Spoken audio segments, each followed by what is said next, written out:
क्लेशोऽधिकतरस्तेषाम्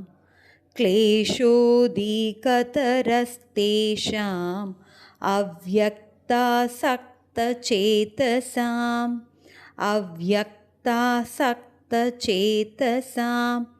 अव्यक्ता हि गतिर्दुःखं தேகவத்பிரவாப்யதே.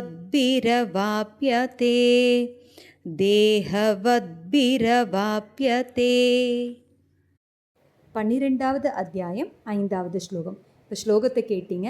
அடுத்தது ஒரு சின்ன கதை, அதோட பொருள். ஒரு சிறுவன் முதல் வகுப்பில் சேர்ந்தான். அவன் முதல் வகுப்பில் சேர்ந்தப்போ ஆசிரியர் என்ன பண்ணுறாங்க, அவருக்கு நேராக ஒரு பெரிய கட்டுரை எழுது அப்படின்னு சொல்லலை. அவங்க முதல்ல சொல்லி கொடுக்குறாங்க, அதாவது எழுத்துக்களை சொல்லி கொடுக்குறாங்க. அதுக்கப்புறம் வார்த்தைகளை சொல்லி கொடுக்குறாங்க. அதுக்கப்புறம் வாக்கியங்களை எப்படி அமைக்கிறதுன்னு சொல்லி கொடுக்குறாங்க. அது கடைசியில் தான், அதாவது இறுதியில் தான் பெரிய கட்டுரைகளை எழுதுறது எப்படி அப்படின்னு சொல்லி கொடுக்குறாங்க.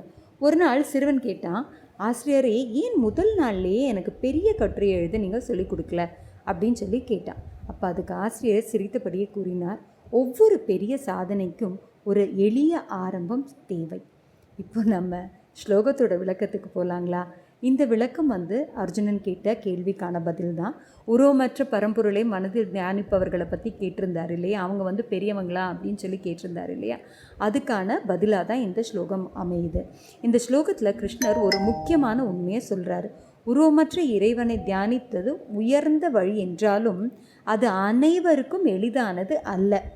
அதனால் ஆரம்ப நிலையில் இருக்கும் பக்தர்களுக்கு கிருஷ்ணரின் உருவம், ராமர், முருகர், அம்மன் போன்ற தெய்வ உருவங்களை மனதில் வைத்து அன்புடன் வழிபடுவது எளிதாக இருக்கும். அன்புடன் இறைவனை நினைத்து வழிபடுவதன் மூலம் மனம் மெதுவாக ஒருமுகப்பட்டு ஆன்மீகத்தில் முன்னேற முடியும். நன்றி.